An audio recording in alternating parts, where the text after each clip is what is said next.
What's up, family? Welcome back to the Stop Sinking Show, where we go from struggle to flow.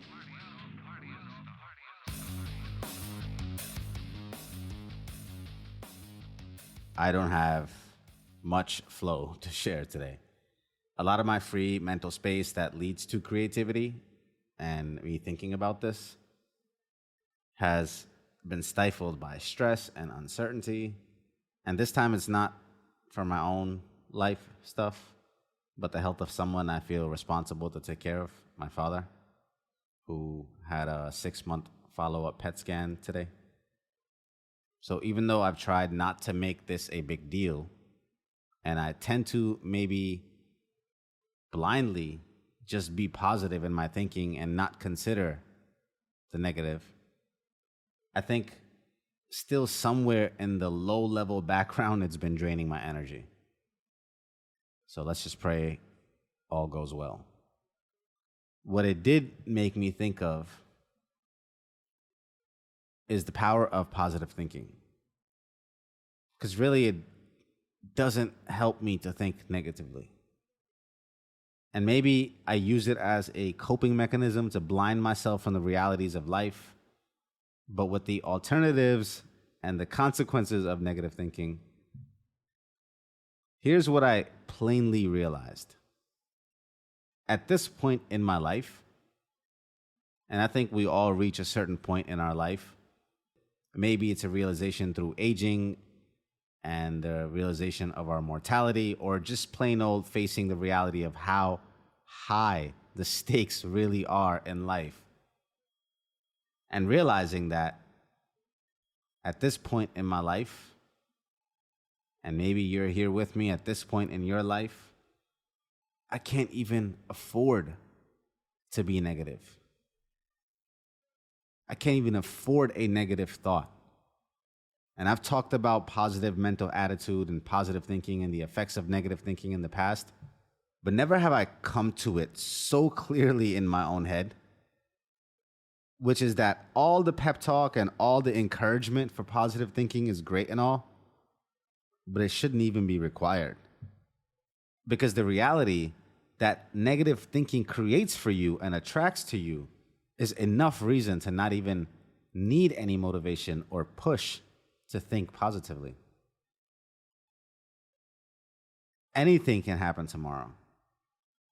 I literally don't know the results of a test that can present a huge shift in the winds. Tomorrow is quite literally uncertain. But the reality is, because of how positive thinking works, you are actually more likely to receive a more positive result if you keep your body low of stress and expect the positive. Because there is quite literally a co-creation of what is to come through the power of thought alone. So again, negative thinking cannot even happen. It cannot even be given any room to breathe. The stakes are too high, as is with everything in life. And I know it's human and habitual to point out the negative and see it and cling to it and complain and stay in negative places. Our species has been vulnerable and in danger for so long that we are attuned to the negative and to point it out for protection. And as much as that old brain was set up to protect you, that software will lead you to crash today. Not only can you not fixate and look out for the negative as a perpetual defense mechanism, on the contrary, if you do so, the negative will very much be brought to you. So yeah, you have this tendency, and we're all attuned to being able to point out the negative. But if you do that, not only will it not protect you, but it will actually harm you and bring the negative, the thing that you are trying to avoid, to you. It is that serious of a choice to make. Quite literally, your life now depends on eliminating the negative instead of using it as a spotlight.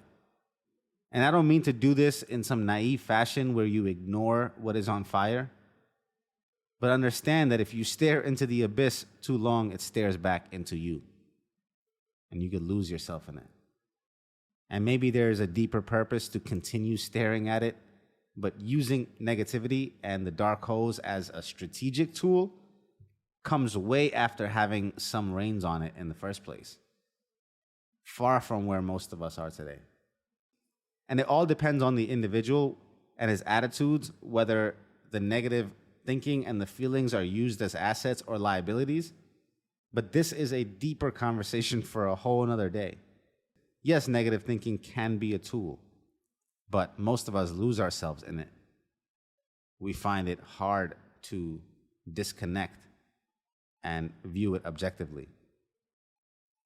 I think our tendency to carry our baggage around and the way that we've been programmed for so long, the first step would be to just restructure our relationship with this abyss in the first place. And I don't have this figured out. I'm just realizing out loud with you guys that it doesn't help me to think negatively. All I know is that even entertaining the negative, aside from the purpose of turning it into a positive like this, is probably unproductive. And since you make evil or good by your own thoughts, it is the ruling of your thoughts which proves to be of principal concern. So let's just keep them positive. Because the alternative is not your friend. Love you, family. Stay true. See you on the next show.